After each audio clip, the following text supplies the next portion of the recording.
Si Lolo Gregorio naman, 84 years old, nagamot di umano ang kanyang namamagang prostate dahil daw sa araw-araw niyang paggamit ng napkin. Marami kasi nagpayo na nakakatulong yan sa mga may diferensya sa prostate. Kaya ang ginawa ko, gumamit rin ako.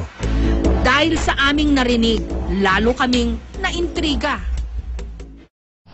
Hi, I'm Greg, turning 85 several years ago. Nagkaroon ako ng sakit na prostate. Kanya ako through examination, napansin nila na talagang meron akong prostate na sickness.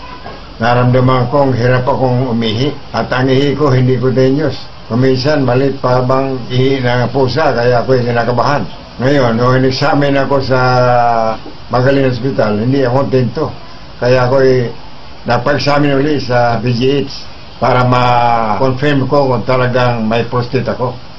Totoo nga, mayroon. Within a week, pinabalik ako para masiguro kung talagang prostate na sakit ko. Marami na akong mga kasabay doon na yun ang sakit. Yun na prostate, nangyayari sa mga taong edad na 60 pataas. Sakit na yun. Yun kung hindi maagapan, maaaring ikamatay. Sapagkat iba nga, hindi na makahi sa kanyang sakit na yun. Binubutasan na lang tagiliran para makalabas yung ihi. Ngayon, after a week, na binigyan ako ng doktor ng tablets. Niresitahan ako, parang maintenance na tablets yun. Kaya lang, sa kamahalan, hindi ko ma-maintain yung pag-inom ko. Ngayon, nung mabalitaan ko dito sa produktong Negatibayon, nakatulong na malaki. Within a week, para nag-improve ang pag-ihi ko.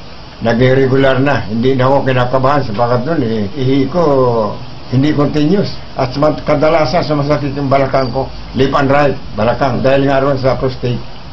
Ngayon, bago ako magkabit yan, naliligo muna ako sa umaga, sinusuot ko na yon. Every day na yon, hanggang sa ngayon, ginagamit ko. Last week, nagkaroon naman ako ng rheuma sa tuhod, sa kanang tuhod ko. Ngayon, nag-inom ako ng gamot na pang rheuma. Mayroon ng ginagamit ko, isluhalinimin, hindi rin effective. Mayroon pa akong na ginagamit. Kuminsan, wala, parang tinutusok yung tuhod ko. Tuhod ko parang tinutusok na krayo. Hanggang sa pababa, yung laman medyo kumikirot. Ngayon, ang ginawa ko, try out itong Negatibayon. Tatlo sa tuhod ko, kaya dapat ko yung tatlong kuwan, saka binandage ko. Bago ako matulog, binabandage ko. After 2 days, nawala yung tusok-tusok na binti ko yung kirot. Nakalakad ako. Dati hindi ako makalakad dahil sa yung tuhod ko nga. Nawala-wala na yung kirot. Kaya malaking bagay ang Negatibayon sa buhay ko. Salamat sa Panginoon at thank you for that, Lord. Heavenly Father, thank you for that product.